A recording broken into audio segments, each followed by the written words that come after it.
Today, I want to share with you guys a book that I've been reading on my phone recently. It's called The Psychology of Attraction. He talks about the warning signs of an abuser in a relationship. The number one sign is they are sexist. The second one is if they rush things. So I do this every morning. So sometimes I have my breakfast right next to me when my assistant does this for me. So the last sign, they are controlling or possessive. For example, do they have an image they insist you live up to, or do you get to say no? So I know some girlfriends of mine, their boyfriend have very strong opinions on how they dress, how they look. And I understand that because everyone has their beauty standard, but some people, they do it in a very extreme way. For example, the guy will throw away the clothes that he doesn't like and just tell the girl, you look so ugly in this. And it just makes the girl feel so bad and she feels like very 不好意思 to put on that clothes. I think this is a very unhealthy way to give suggestion. And my friends was thinking, oh, that's just because he cares about me so much, he loves me so much, that's why he has so strong opinions on my clothing style. Yeah, sometimes we would understand things in a different way, but the most important thing is you ask yourself if you feel comfortable when you hear this kind of suggestion. Yeah, I agree. I mean, the guy shouldn't push his standards onto the girl, especially if it's the way she dressed. I mean, that should be up to her, how she wants it. But how would you guys express if you want to give this kind of advice to your partner? I mean, for me, you sometimes ask me about advice, like, oh, does this look good? Yeah, I remember a funny story. So, I think a few months ago, I bought a new pants and that's in a leather material. Oh yeah, I remember that one. And when I put it on, I just asked him, what do you think of this? And then he went, oh, is it fashion? Because like those pants, it looked a little bit like, maybe more than a little bit like a lederhosen, if you know what that is.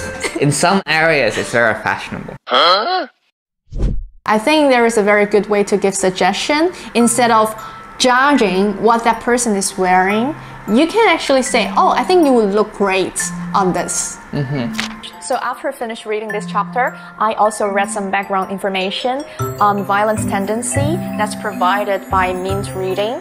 It says that apart from this physical or verbal violence, you also have, let's say, doesn't allow your partner to work at all, or you just keep spending your partner's money without thinking or even realizing it. And what's more common here is the cold violence. So for a long period of time, you have a complete withdrawal of all verbal and physical communication towards your partner, even though they try to come up with solution.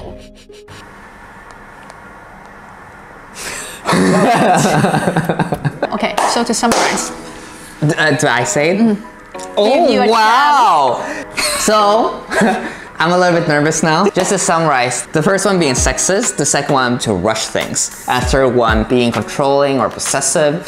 So things just to summarize those two is just being aware of those warning signs, but at the same time, like not overanalyze them. But awareness is important. I mean, both for yourself, but also for your friends and family around you. Trust your gut feeling. Yeah, gut feeling is gold. And respect yourself. And for those who are watching this video, I highly recommend you to read this book, especially if you're struggling with relationships or you have some doubts on it. And with books, I always like to read the original version. I find Mint reading so helpful because if you just double click on a certain vocab that you don't really know the meaning, it helps you to translate. And you can also add to your own dictionary to review it later. And apart from the background information that's related to the chapter, they also have a list on how the same word can have different meaning in different contexts. As you scroll down, they also have some explanations of phrases that are a bit more advanced and commonly used. 所以后面整个讲义的设计呢，它不仅仅是提供了关于这个章节一些知识点的拓宽，它还帮我梳理了一些生词或者短语，能够告诉我，究竟 native speaker 他们会怎么用的。那这样英语学起来就不是真的很生硬的去背一个单词，或者说背一句短语。又或者在阅读的时候，如果你有个地方你特别想要记笔记，你就能够直接在上面记下来你当时的想法。We hope you enjoyed this episode. And if you have anything that you also want us to discuss, you can leave a comment below. Or you can say that you don't want me in the future. That's also fine. Okay, thank you. Bye-bye. Bye-bye. Oh no! If you like this video, please like and 三连 and yeah, subscribe. Thank you. Thank you. Bye-bye. Bye-bye. I've learned that if you want to show something small to the screen, then you have the hand. Why is it ginger?